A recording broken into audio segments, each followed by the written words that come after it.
So ಅದ್ರಲ್ಲೊಬ್ರು ವ್ಯಕ್ತಿ ನಮ್ ಜೊತೆಗಿದ್ದಾರೆ, ದೂರದ ಬೆಂಗಳೂರಿನಿಂದ ಬಂದು ಜನಾರ್ದನ ಸ್ವಾಮಿಯ ಸೇವೆಯನ್ನ ಮಾಡ್ತಾ ಇದ್ದಾರೆ. ಈ ಒಂದು ಹಬ್ಬ ಏನಿದೆ ಅದನ್ನ ಕಣ್ತುಂಬಿಕೊಳ್ಳಿಕ್ಕೆ ಬಂದಿದ್ದಾರೆ. ಬೇರಾರು ಅಲ್ಲ, ನ್ಯೂಸ್ ಫಸ್ಟ್ ಎನ್ನುವಂತಹ ಒಂದು ದೊಡ್ಡ ಮಾಧ್ಯಮದಲ್ಲಿ ದೊಡ್ಡ ಮಟ್ಟದ ನಿರೂಪಣೆ ಮಾಡಿ ಇಡೀ ಕರ್ನಾಟಕಕ್ಕೆ ಹೆಸರುವಾಸಿ ಆಗಿರುವಂತಹ ವಿದ್ಯಾಶ್ರೀ ವಿಜಯ್ ಅವರು ನಮ್ಮ ಜೊತೆಗಿದ್ದಾರೆ. ಮೇಡಮ್ ನಮಸ್ತೆ. ನಮಸ್ತೆ, ಹಾಯ್. ತುಂಬಾ ಖುಷಿ ಆಗುತ್ತೆ ನಿಮ್ಮನ್ನ ನೋಡಿ. ನನ್ನ ಪರ್ಸನಲ್ ಆಗಿ ಒಂದು ವಿಷಯ ಹೇಳ್ಬೇಕು, ನನ್ನ ಮಾಧ್ಯಮ ಗುರು ಅಂತ ಇವರೇ. ಯಾಕಂದ್ರೆ ಇವರಿಂದ ನಾನು ತುಂಬಾ ವಿಷಯಗಳನ್ನ ಕಲ್ತಿದ್ದೀನಿ. ಹಾಗಾಗಿ ನಿಮ್ಮ ಹತ್ರ ಮಾತಾಡುವಂತ ನನಗೊಂದು ಖುಷಿ ಆಯ್ತು, ಅದಕ್ಕೋಸ್ಕರ ನಿಮ್ಮನ್ನು ಕರೆದಿದ್ದು. ನೀನ್ ಹೇಳಿದ್ ಸ್ವಲ್ಪ ಜಾಸ್ತಿ ಆಯ್ತು ಅಂತ ನನಗೆ ಅನ್ನಿಸ್ತು. ಬಟ್ ಊರಲ್ಲಿ ಬಂದು ಊರಿದ್ದು ಒಂದು ತುಂಬಾ ದೊಡ್ಡ ಮಟ್ಟದಲ್ಲಿ ಈ ಒಂದು ಬ್ರಹ್ಮ ಕಲಶೋತ್ಸವನ್ನ ಕವರ್ ಮಾಡಿದಂತ ಚಾನೆಲ್, ನಾನು ಇಲ್ಲಿಗೆ ಬರಕ್ ಮುಂಚೆ ನೀವಿಬ್ರು ಮಾಡಿದಂತ ತುಂಬಾ ಇಂಟರ್ವ್ಯೂಸ್ ನ ನೋಡಿದ್ದೆ. ನೋಡಿ ತುಂಬಾ ಖುಷಿ ಆಯ್ತು. ಊರನ್ನ ನೀವು ಕವರ್ ಮಾಡಿರೋ ರೀತಿ ತುಂಬಾ ಖುಷಿ ಆಯ್ತು. ಇಲ್ಲಿ ಬಂದು ನಿಮ್ ಜೊತೆ ಮಾತಾಡ್ಕೊ ಸಿಕ್ಕಾಪಟ್ಟೆ ಖುಷಿ. ಮೇಡಮ್, ನೀವು ಒಂದು ದೊಡ್ಡ ನಿರೂಪಕಿ, ಅದು ಕೂಡ ಒಂದು ದೊಡ್ಡ ಮಾಧ್ಯಮದಲ್ಲಿ ನೀವು ಇವತ್ತು ಏನು ನೋಡ್ತಾ ಇದ್ದೀರಾ, ವೈಭವ ಎಲ್ಲ ನೋಡ್ತಾ ಇದ್ದೀರಾ, ಹೇಗೆ ಅನ್ಸ್ತದೆ? ನಮ್ಮ ಊರು ಕೂಡ ಇವತ್ತು ಒಂದು ಬೆಂಗಳೂರಿನ ಮಟ್ಟಕ್ಕೆ ಬೆಳೀತಾ ಇದೆ. ಖಂಡಿತವಾಗ್ಲು ಬೆಂಗಳೂರಿನ ಮಟ್ಟಕ್ಕೆ ಬೆಳೆಯೋದ್ ಬೇಡ, ನಮ್ಮೂರ್ ತರ ಇಲ್ಲಿ ಅನ್ನುವಂತ ನಮ್ಮೂರಿನ ಮಣ್ಣಿನ ಸುವಾಸನೆ ಹಂಗೆ. ನಮ್ಮೂರ್ನಲ್ಲಿರುವಂತ ಒಂದು ರೋಡ್, ಒಂದು ಗಲ್ಲಿ, ಅದು ನಮಗೆ ಕೊಡುವಂತ ಫೀಲೇ ಬೇರೆ. ಯಾವ್ದೋ ಒಂದು ಊರನ್ನ ಬಿಟ್ಟು 13-14 ವರ್ಷ ಆಗಿ ನಾನು ಬೆಂಗಳೂರಿಗೆ ಹೋಗಿ. ಬಟ್ ಇವತ್ತು ಈ ಊರ್ನಲ್ಲಿ ಒಂದ್ಸಲ ಕಾಲಿಟ್ಟಾಗ ಬಸ್ ಹಿಡಿತಾ ಇದ್ದಂಗೆ ಆ ಮಣ್ಣಿನ ಸ್ಮೆಲ್ ಇದೆಯಲ್ಲ, ಅದು ಬಹುಶಃ ನಮ್ಮಿಂದ ಯಾವತ್ತೂ ಹೊರಗಡೆ ಹೋಗಲ್ಲ ಅಂತ ಅನ್ಸುತ್ತೆ.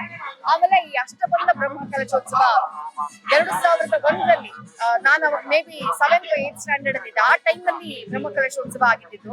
ಅದಾದ್ಮೇಲೆ ಆಗಿತ್ತು ಇನ್ನೊಂದ್ಸಲ, ಅದು ಇಷ್ಟು ದೊಡ್ಡ ಮಟ್ಟದಲ್ಲಿ ಆಗಿರ್ಲಿಲ್ಲ. ಅದು ತುಂಬಾ ಚೆನ್ನಾಗಿರ್ತದೆ. ಆಗ ದೇವಸ್ಥಾನ ಇದ್ದಂತ ರೀತಿನೇ ಬೇರೆ, ತುಂಬಾ ಬೇರೆ ತರ ಆಯ್ತು ದೇವಸ್ಥಾನ. ಆ ಮಣ್ಣಿದ್ದು ಕೆಲವು ಸ್ಟ್ರಕ್ಚರ್ಸ್ ಎಲ್ಲ ಇತ್ತು ದೇವಸ್ಥಾನ ಸುತ್ತ. ಮಳೆ ನೀರು ಒಳಗಡೆ ದೇವಸ್ಥಾನದ ಒಳಗಡೆ ಬರ್ತಾ ಇತ್ತು. ಆಮೇಲೆ ಹೊರಗಡೆ ಈ ತರ ಇಂಟರ್ಲಾಕ್ ಎಲ್ಲ ಏನು ಇರ್ಲಿಲ್ಲ. ಪ್ರತಿ ಉತ್ಸವದಲ್ಲಿ ಕಲ್ಲುಗಳಿತ್ತು, ಆ ಕಲ್ಲುಗಳೆಲ್ಲ ಕಾಲಿಗೆ ತಾಕ್ತಾ ಇತ್ತು. ಬಟ್ ಚಿಕ್ಕದಿರ್ಬೇಕಾದ್ರೆ ಅದು ಅನುಭವಗಳೇ ಬೇರೆ, ಆ ನೆನಪಿನ ಇದೇ ಬೇರೆ. ರಂಗ ಪೂಜೆ ಇರ್ಬೋದು, ಜಾತ್ರೆ ಇರ್ಬೋದು, ಅವಲಕ್ಕಿ ತಿನ್ನಕ್ಕೆ ಅಂತ ಓಡೋ ಕ್ಯೂನಲ್ಲಿ ನಿಲ್ತಾ ಇದ್ದಿದ್ದು.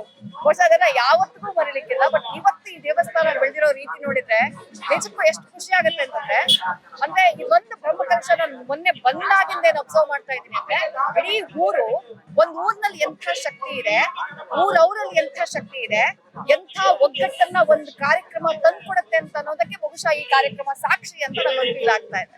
ಇನ್ನೊಂದು ಪ್ರಶ್ನೆ, ನಿಮಗೂ ಪಡವೆಟ್ನಾಯರ ಕುಟುಂಬಕ್ಕೂ ಅವಿನಾಭಾವ ಸಂಬಂಧ ಇದೆ. ನಿಮ್ಮ ತಂದೆಯವರಾಗಿರ್ಬೋದು, ನೀವು ಆಗಿರ್ಬೋದು, ಅವ್ರ ಜೊತೆ ಒಳ್ಳೆ ಸಂಬಂಧವನ್ನು ಬೆಳೆಸ್ಕೊಂಡಿದ್ದೀರಿ. ಅವರು ಕೂಡ ನಿಮ್ಮ ಬಗ್ಗೆ ಭಾರಿ ಗೌರವ ಇದೆ. ಸೊ ಈ ಸಂದರ್ಭದಲ್ಲಿ ವಿಜಯರಾಘವ ಪಡವೆಟ್ನಾಯರ್ ಆಗಿರ್ಬೋದು, ಅವರ ಮಗ, ತಂದೆಗೆ ತಕ್ಕಂತೆ ಮಗ ಶರತ್ ಕೃಷ್ಣ ಪಡವೆಟ್ನಾಯರ್, ಅವರ ಬಗ್ಗೆ ಏನ್ ಹೇಳಲಿಕ್ಕೆ ಬಯಸ್ತೀರಾ? ನಮ್ಮ ಅಪ್ಪನನ್ನು ಇಲ್ಲೇ ಸುದ್ದಿಯವ್ರು ಮಾತನಾಡ್ತಾ ಇದ್ರು ಅಂತ ಅನ್ಸುತ್ತೆ. ನಮ್ಮ ಫ್ಯಾಮಿಲಿ ಈ ಉಜಿರೆನಲ್ಲಿ ನೆಲೆ ನಿಲ್ಲೋದಕ್ಕೆ ಅಥವಾ ನಾವೆಷ್ಟು ಸ್ಟ್ರಾಂಗ್ ಆಗಿ ಇಲ್ಲಿ ರೂಪುಕೊಳ್ಳೋದಕ್ಕೆ ಪಡವೆಟ್ನಾಯರ ಕುಟುಂಬ ಅದು ತುಂಬಾ ದೊಡ್ಡ ಮಟ್ಟದ ಸಹಕಾರವನ್ನ ಕೊಟ್ಟಿದೆ. ವಿಜಯರಾಘವ ಪಡವೆಟ್ನಾಯರ್ ಅವರ ತಂದೆ ಅವರಿದ್ದಂತಹ ಕಾಲದಿಂದ ನಮ್ಮಪ್ಪ ಆ ಟೈಮ್ ನಲ್ಲಿ ಉಜಿರೆಗೆ ಬಂದಿದ್ರು. ಮೂಡಿಗೆರೆನಲ್ಲೆಲ್ಲೋ ಇದ್ರು, ಆಗ ಊರಿಗೆ ಬರ್ತಾರೆ. ಆ ಟೈಮಲ್ಲಿ ಆನಂತರ ವಿಜಯರಾಘವ ಪಡವೆಟ್ನಾಯರು ಅವರು ಸಹಕಾರವನ್ನ ಕೊಡ್ತಾರೆ, ಇರೋದಕ್ಕೆ ಒಂದು ಜಾಗ ಅಂತ ಮಾಡ್ಕೊಡ್ತಾರೆ.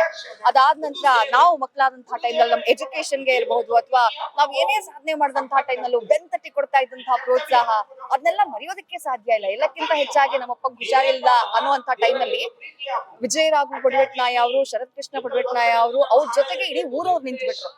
ಅಂದ್ರೆ ಅವರ ನಾಯಕತ್ವ ಅದು ಅಂಥದ್ದೊಂದು ದೊಡ್ಡ ಶಕ್ತಿ ಈ ಊರಿಗೆ. ಕೇವಲ ಜನಾರ್ದನ ಸ್ವಾಮಿ ದೇವಸ್ಥಾನದ ಆಡಳಿತ ಮುಖ್ಯಸ್ಥರು ಮಾತ್ರ ಅಲ್ಲ, ಅವರ ನಾಯಕತ್ವ, ಬಾಂಧವ್ಯ, ಸಾಮರಸ್ಯವನ್ನ ಅವ್ರು ಒಗ್ಗೂಡಿಸ್ಕೊಂಡು ತಮ್ಮ ಕೈನಲ್ಲಿ ಹಿಡಿದಿಟ್ಕೊಂಡಿದಾರಲ್ಲ, ಅದು ತುಂಬಾ ಚಂದ ಅಂತ ಅನ್ಸುತ್ತೆ ನಂಗೆ. ಹಾಗೆ ನಮ್ಮ ಕುಟುಂಬದ ಜೊತೆ ಅಂತೂ ಅದು ನಾವು ಜೀವನ ಪೂರ್ತಿ ಋಣಿಯಾಗಿರ್ತೀವಿ ಅವರಿಗೆ. ಅದಕ್ಕೂ ಹೆಚ್ಚಿನ ಒಂದು ಋಣ ಅವರ ಕುಟುಂಬದಿಂದ ನಮ್ಮ ಮೇಲಿದೆ ಅಂತ ನಾನು ಭಾವಿಸ್ತೀನಿ. ಅದು ಯಾವತ್ತೂ ಸಾಧ್ಯನೇ ಇಲ್ಲ, ಅದನ್ನ ತೀರ್ಸೋದಕ್ಕೆ ಸಾಧ್ಯನೇ ಇಲ್ಲ. ಬಟ್ ಇಡೀ ಊರಿಗೆ ಅವರೊಂದು ಶಕ್ತಿ ಅಂತ ಹೇಳೋದಕ್ಕೆ ನಾನು ಇಷ್ಟಪಡ್ತೀನಿ.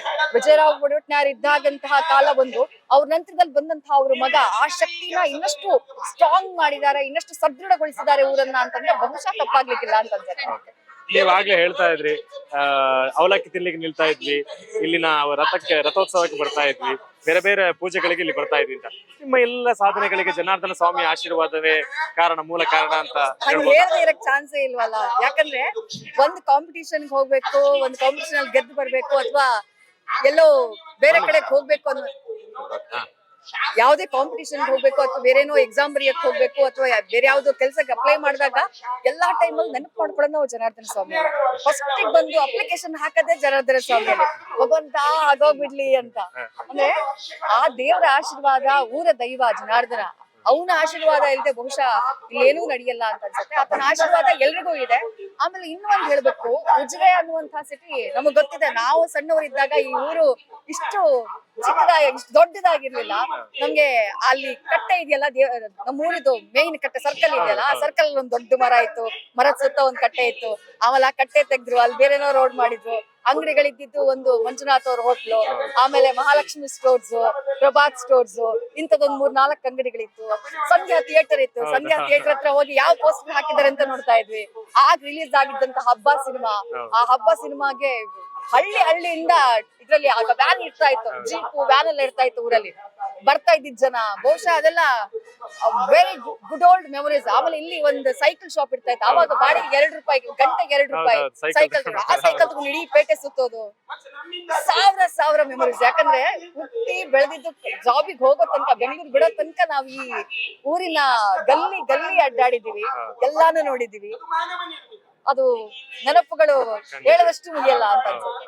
ಮೇಡಮ್, ನಿಮ್ಮ ಈ ನೆನಪುಗಳನ್ನೆಲ್ಲ ಕೇಳ್ತಾ ಇದ್ರೆ ಈ ಸವಿ ನೆನಪುಗಳನ್ನ ನಾವು ಕೂಡ ಅನುಭವಿಸ್ಬೇಕು ಅಂತ ಅನುಭವಿಸಿದಂತೆ ಆಗ್ತಾ ಇದೆ. ಇದೀಗ ನೀವು ಉಜಿರೆಯನ್ನ ಬಿಟ್ಟು ಬೆಂಗಳೂರಿಗೆ ಹೋಗಿ ದೊಡ್ಡ ಮಾಧ್ಯಮ ಕೆಲಸ ಮಾಡ್ತಾ ಇದ್ದೀರಾ. ಈಗ ಸಾಕಷ್ಟು ಒಂದು ಮಾಧ್ಯಮದಲ್ಲಿ ಛಾಪನ್ನ ಮೂಡಿಸಿದ್ದೀರಾ ಅಂತ ಹೇಳ್ಬೋದು. ಈಗ ನಮ್ಮ ಇಂತಹ ಧಾರ್ಮಿಕ ಕಾರ್ಯಕ್ರಮಗಳಲ್ಲಿ ಮಾಧ್ಯಮದಲ್ಲಿ ಪ್ರಚಾರ ಪ್ರಸಾರದ ಎಷ್ಟು ಒಂದು ಪ್ರಾಮುಖ್ಯತೆಯನ್ನು ಈ ಅಷ್ಟಬಂಧ ಬ್ರಹ್ಮಕಲಶೋತ್ಸವದಲ್ಲಿ ನಾನ್ ನೋಡಿದ ಹಾಗೆ ಕಳೆದ 1 ತಿಂಗಳಿಗಿಂತಲೂ ಹೆಚ್ಚಿನ ಸಮಯದಿಂದ ಬಹಳ ಚೆನ್ನಾಗಿ ಕವರ್ ಮಾಡ್ತಾ ಇದ್ದಾರೆ. ಅಂದ್ರೆ ಎಲ್ಲಾ ಸುದ್ದಿಗಳು ಎಲ್ರಿಗೂ ಬೇಕಾಗಲ್ಲ. ಈಗ ನಮ್ಮ ಊರಿನ ಸುದ್ದಿಗಳು ಅಂದ್ರೆ ನಮ್ದೊಂದು ತಾಲೂಕು ಇರುತ್ತೆ, ನಮ್ದೊಂದು ಜಿಲ್ಲೆ ಇರುತ್ತೆ, ಇಲ್ಲಿಗೆ ಬಹಳ ಇಂಪಾರ್ಟೆಂಟ್ ಆಗಿರುತ್ತೆ. ಇಲ್ಲಿರುವಂತಹ ಲೋಕಲ್ ಚಾನೆಲ್ಸ್, ಅದು ಕೇಬಲ್ ಚಾನೆಲ್ಸ್ ಇರಬಹುದು ಅಥವಾ ಡಿಜಿಟಲ್ ಚಾನೆಲ್ಸ್ ಇರಬಹುದು, ಪ್ರತಿಯೊಂದನ್ನು ಕವರ್ ಮಾಡಿದ್ದಾರೆ. ಅಲ್ಲಿ ಟೈಲ್ಸ್ ಹಾಕೋದ್ರಿಂದ ಹಿಡಿದು, ಅಲ್ಲಿ ಡೋರ್ಗಳನ್ನ, ಕೆತ್ತನೆಗಳಿಂದ ಹಿಡಿದು, ಆ ಶ್ರಮದಾನ ಕಾರ್ಯಕ್ರಮದಿಂದ ಹಿಡಿದು, ಹೊರೆಕಾಣಿಕೆ ಬರೋದ್ರಿಂದ ಹಿಡಿದು ಪ್ರತಿಯೊಬ್ಬರನ್ನು ಇಂಟರ್ವ್ಯೂ ಮಾಡಿದ್ದಾರೆ. ಅಂದ್ರೆ ಜನರಿಗೆ ಮೊದಲೆಲ್ಲ ಹೆಂಗಾಗ್ತಾ ಇತ್ತು ಅಂದ್ರೆ ಯಾರು ಬಂದ್ರು ಯಾರು ಮಾಡಿದ್ರು ಯಾವ್ದು ಗೊತ್ತಾಗ್ತಾ ಇರಲಿಲ್ಲ.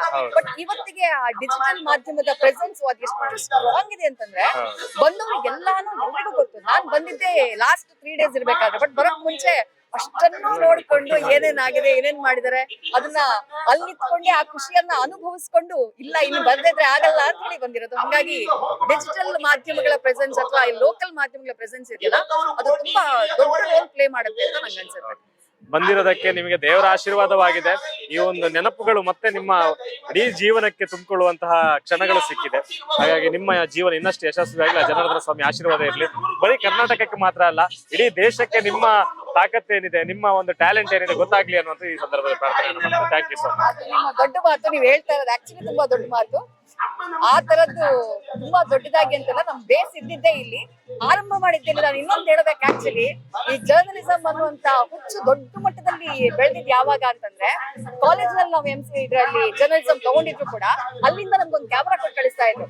ಚಿಕ್ಕದೊಂದು HD ಕ್ಯಾಮರಾ ಇರ್ತಾ ಇತ್ತು. ಆ HD ಕ್ಯಾಮರಾ ಹಿಡ್ಕೊಂಡು ಇಲ್ಲಿ ಯಾವ ಜಾತ್ರೆ ಆಗ್ಲಿ, ಏನಾಗ್ಲಿ, ಕಾರ್ಯಕ್ರಮ ಆಗ್ಲಿ, ಇದೆಲ್ಲ ನಿಂತ್ಕೊಂಡು ಮಾಡ್ತಾ ಇದ್ವಿ. ಆಮೇಲೆ ಫಸ್ಟ್ ನಾವು ಲೈವ್ ಮಾಡಿದ್ದೆ, ಅವಾಗ ಒಂದ್ ಲೈವ್ ಕೊಡ್ತಾ ಇದ್ವಿ, ಯಾವ್ದೋ ಒಂದ್ ಚಾನಲ್, ಕೇಬಲ್ ಚಾನಲ್ ಲೈವ್ ಕೊಡ್ತಾ ಇದ್ವಿ.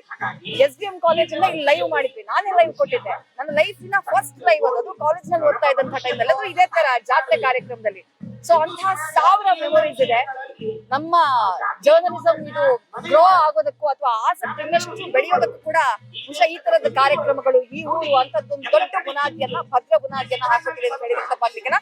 And thank you very much. ನಿಮ್ಮಿಬ್ರಿಗೂ ಕೂಡ ಎಲ್ಲ ಮೆಮೊರೀಸ್ ನ ಮತ್ತೊಂದ್ಸಲ ರೀಕಾಲ್ ಮಾಡೋದಕ್ಕೆ ಅವಕಾಶ ಕೊಟ್ಟಿದ್ದಕ್ಕೆ ಥ್ಯಾಂಕ್ ಯು ವೆರಿ ಮಚ್.